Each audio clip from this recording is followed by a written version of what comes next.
Right now, somewhere in the world, a woman is telling a man no, or she's just showing him quietly that she's not interested. It might be a first date. It might be a marriage of 20 years. And in the next 24 hours, on average, 140 women will be killed by a man they knew, usually the one they were trying to leave. This is the most dangerous moment in a woman's life, and it's caused by one word. In 2014, a 22-year-old man got in his black BMW, drove to a sorority house in California, and killed 6 people. His stated reason: women wouldn't sleep with him. He left behind a 137-page document. He called it My Twisted World. It began with one word: rejection. This is what happens in a man's brain when a woman says no. In 2003, 3 neuroscientists at UCLA, Naomi Eisenberger, Matthew Lieberman, and Kipling Williams, put volunteers inside brain scanners. They gave them a simple video game called Cyberball. You toss a ball back and forth with 2 other players. Then, mid-game, the other 2 just stop throwing to you.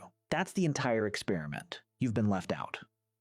When they looked at the scans, they saw something strange. The parts of the brain that lit up were the same parts that light up when you break a bone. The dorsal anterior cingulate cortex, the anterior insula, the regions that process physical pain. To the brain, being rejected is being injured. That's why heartbreak physically hurts. That's why the word no doesn't feel like information. It feels like a wound. Now, here's where it gets darker. Roy Baumeister and Jean Twenge, working at Case Western, ran a series of experiments in the early 2000s. They rejected people from a group task, then gave them a chance to hurt someone. The rejected people were significantly more aggressive, not sadder, not quieter, more aggressive. Rejection doesn't make humans withdraw. It makes them lash out.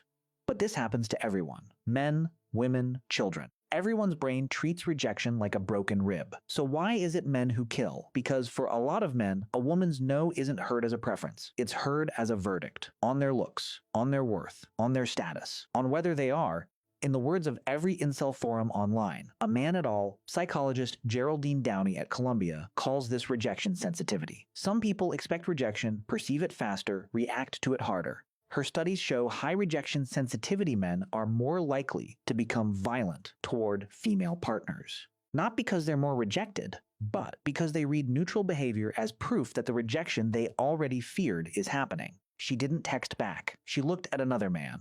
Verdict rendered. And then there's entitlement. Sociologist Rachel Jukes led one of the largest studies of male violence ever conducted across 9 countries in Asia and the Pacific, published in The Lancet in 2013. She found the strongest predictor of a man raping or killing a woman wasn't poverty, wasn't drinking. It was the belief that he was owed access to her, that her body, her attention, her yes was something he had a right to. And a no was theft called those 2 things. A brain that treats rejection as physical injury. A belief system that treats a woman's autonomy as a robbery. That's the psychological equation behind what comes next. It usually doesn't start with murder. It starts with the switch. You've probably seen it. A man is polite, warm, complimentary. She says she's not interested, and in 1 second, he becomes a different person. Ugly, bitch, whore. You'll regret this. The compliment and the threat come from the same place. Both are the price of admission he thinks he's paying for a yes. If she blocks him, he makes new accounts. This is called stalking. In the United States, about 1 in 3 women will be stalked in her lifetime.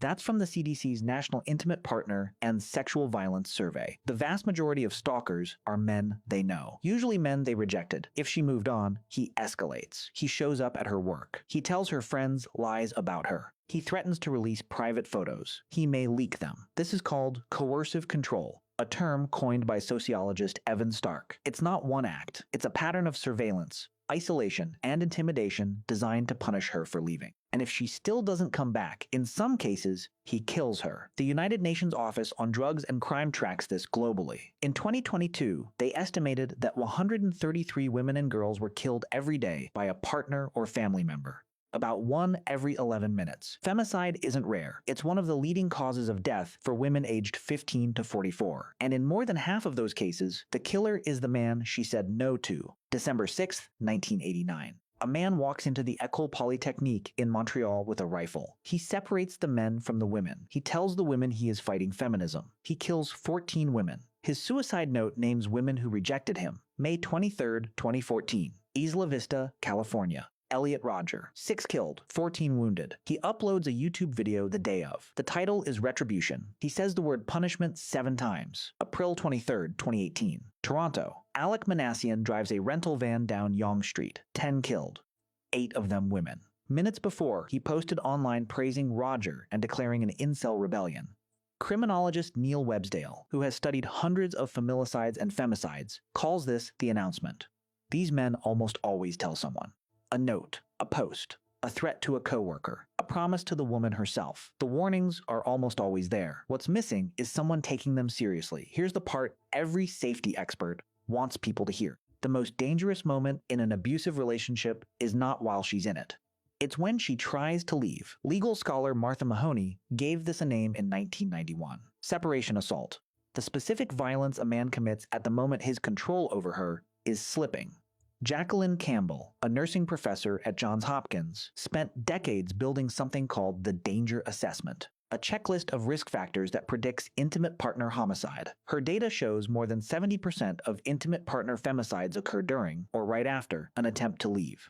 Not before. After. A woman saying no to a date, to a marriage, to a 5th chance, is not walking away from danger. She's walking into it. We tell women to be careful. We teach them to smile softly when they refuse, to let him down easy, to not make him angry, to pretend they have a boyfriend because his invented threat is somehow more real than her actual answer. We have made no into a favor she owes him, instead of a right she was born with. But no is not an injury, it's information. A man who cannot hear it is not heartbroken. He's dangerous, not because rejection wounds him.